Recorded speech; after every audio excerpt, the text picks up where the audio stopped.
Thank you for joining us today as we examine what's new for BMW this year. Today we'll be looking at the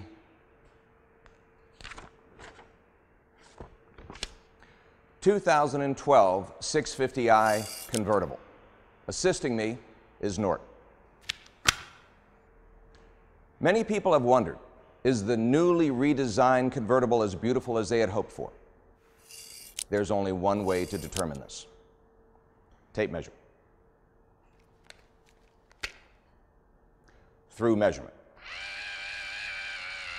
The wheelbase is 112.4 inches, an increase of 3 inches. The length of the vehicle is 192.7 inches, an increase of 2.9 inches. The width is 1.5 inches wider than previous. The 650i convertible utilizes a multi-layered canvas top, which provides excellent thermal and acoustic insulation for the interior. We've compiled a list of words that we believe most accurately describe the 2012 650i. Sophisticated, unbelievable. There are a number of features that contribute to the creature comfort of this vehicle, such as the standard 20-way adjustable power seat, which controls items such as the lower thigh support and a 4-way adjustable lower lumbar support. Let us examine each one of these individually. State of the art. The roof can in fact be lowered in 19 seconds, raised in 24 at speeds up to 25 miles an hour. Let us measure. We have a 4.4 liter, generating 400 horsepower at 5,500 RPM, 450 foot-pounds of torque at 1750. That's 40 more horsepower, 90 more foot-pounds of torque.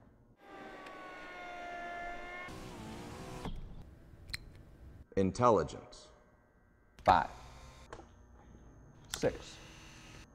The lengthened and widened chassis system has allowed for more interior space, providing even an additional 1.5 inches legroom in the back. Approximately 16 miles per gallon around town, 24 on the highway. 0 to 60, 4.9 seconds. The numbers look good on paper, but there's only one way to tell how a vehicle will truly perform in the real world, and that's to take it for a ride. So let's go.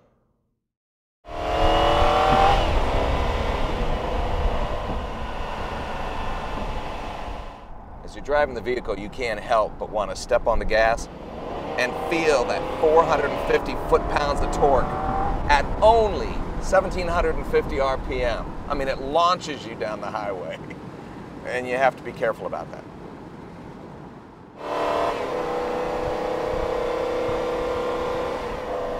That is nice.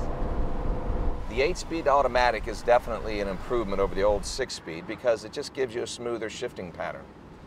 Now, what's nice is the 650 also offers the 6-speed manual transmission for those die-hard enthusiasts that just have to shift. You know, I like the steering in the sport mode a little better. I like the ride and the comfort, the steering and the sport, because it is very tight right now. Being a convertible, you're obviously going to have a heavier duty chassis system. And at 4,500 pounds, it's a little heavier than before, but because they bumped up the horsepower and torque, you don't even notice it. Though you do feel a little bit of the weight in the corners, not much. Now you definitely can feel the wide ride, and that's nice not only for handling characteristics on the highway, but also for passenger handling needs, because you don't feel like you're cramped. You're not going to get claustrophobic in this car. You have a 10.2-inch multimedia screen, which is the largest out there. Ever since manufacturers have been adding navigation screens to the dashes, you can't help but see how they embed them deep inside or give them a long hood to protect them against glare. Well, with BMW's trans-reflective technology this year, you don't have to worry about that. It's literally a floating flat screen. This is obviously more driver-centric than the previous edition. And the layout is very nice, very easy to use. The fit and finish is superb. No matter how much you adjust your suspension system and the steering and the throttle response, this is still a grand touring automobile.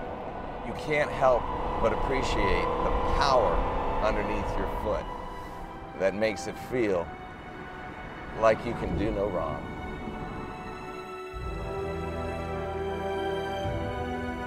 This is one nice looking ride, top up or top down. It definitely stands out. Overall, you're looking at more power, more performance, more technology, more luxury, more BMW.